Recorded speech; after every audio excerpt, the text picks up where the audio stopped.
ఈజీగా అర్థమయ్యే పరిస్థితికి వచ్చింది. ఇంకో పక్క మీరు ఒకటి అడుగుతున్నాను, ఇంకొక చెల్లెలు షర్మిల పరిస్థితి ఏం తమ్ముళ్ళు? ఆవిడ చూశారు, పాపం ఆవిడకి ఆస్తిలో వాటా ఇవ్వాల, ప్యాలెస్ రాజకీయాలు జరిగాయి. ఇంకో పక్క ఆవిడ కూడా ఇప్పుడు ఒక పార్టీలో చేరింది, ఒక పార్టీ అధ్యక్షురాలు. నేనేం మాట్లాడను.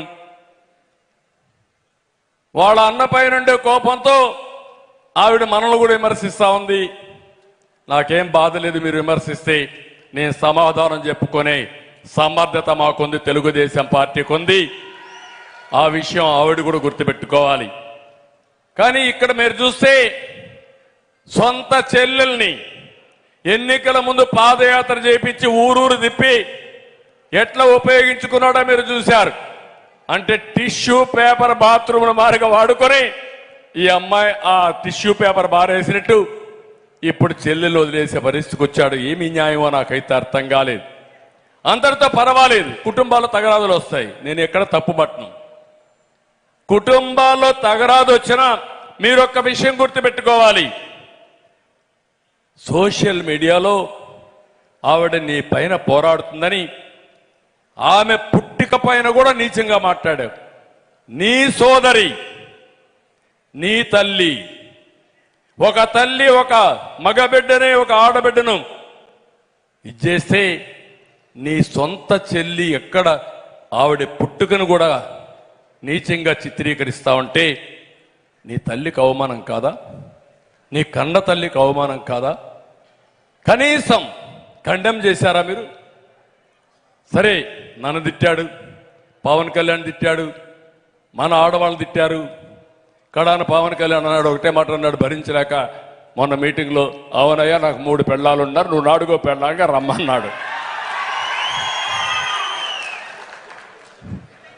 దాంతో వీళ్ళు పీక్కుంటున్నారు, ఏం చేయాలో అర్థం కాకుండా. కనీస సాంప్రదాయాల రాజకీయాల్లో విలువలు లేవా అని అడుగుతున్నా. అంటే ఇంత దగాకోరు రాజకీయాలు, నీచమైన రాజకీయాలు, ఇవన్నీ చూస్తే చాలా బాధేస్తుంది. అందుకనే మీరందరూ కూడా గుర్తుపెట్టుకోవాల్సింది, ఒక నేరస్తులు,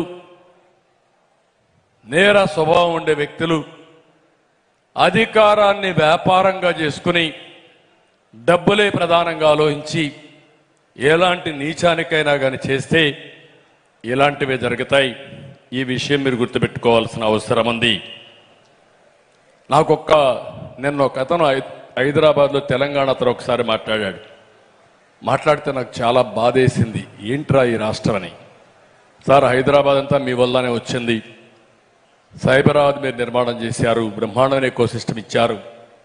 ఈరోజు ఏ మారుమూలకు పోయినా ఆ అభివృద్ధికి మీరే కారణమని మనస్సాక్షిగా అందరూ ఒప్పుకుంటున్నారు. నేను నిన్న మొన్న ఆంధ్రాకు పోయాను. ఒక 2-3 రోజులు ఏదో మా స్నేహితుడు పెళ్ళుంటే పోతే తిరిగి వస్తా ఉంటే నేను ఒక హోటల్ దగ్గర నిలబడి ఎట్లుందో కనుక్కున్నాను. కనుక్కుంటే ఒక వ్యక్తి అక్కడికి వచ్చి, లారీ, అంత మునుపు నేను లారీ ఉండేది, ఇప్పుడు లారీ కూడా అమ్మేసుకున్నా, ట్రాన్స్పోర్ట్ మొత్తం దెబ్బతినింది, లారీ ఓనర్గా ఉన్న నేను ఈరోజు క్లీనర్గా తయారైపోయాను. అంటే అదే లారీకి ఇతని డ్రైవరు క్లీనర్గా తయారయ్యే పరిస్థితికి వచ్చాడు. ఒక్క నిమిషం తమ్ముడు, లాస్ట్లో ఆ లారీకి డ్రైవర్గా తయారయ్యే పరిస్థితి వచ్చాడు. ఇంకొక అతను, ఒకప్పుడు నాది హోటలు, అప్పుల పాలైపోయి హోటల్ అమ్ముకున్నా, ఇప్పుడు తోపుడు బండి పెట్టుకొని కడుపు కోసం బతుకుతున్నానని చెప్పే పరిస్థితికి వచ్చాడు. నేను చెప్పింది ఇది యథార్థమైన కథలు ఇవన్నీ.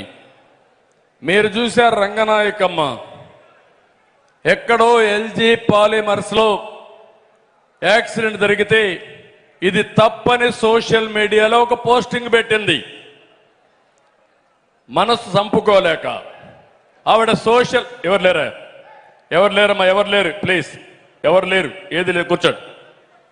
సోషల్ మీడియాలో ఆవిడ పోస్టింగ్ పెట్టంగానే వీళ్ళు వచ్చేసి ఆవిడ మీద దాడి చేసి తర్వాత ఆ హోటల్ ముయించేసి ఆవిడ్ని వ్యాపారాలు చేయకుండా చేసే పరిస్థితికి వచ్చారు. హోటల్ పోయిన తర్వాత ఒక చిన్న వ్యాపారం చేసుకోవాలని చాలా అవస్థపడి ఒక వ్యాపారానికి పోతే పర్మిషన్లు కావాలని పర్మిషన్లు ఇవ్వకుండా చేశారు.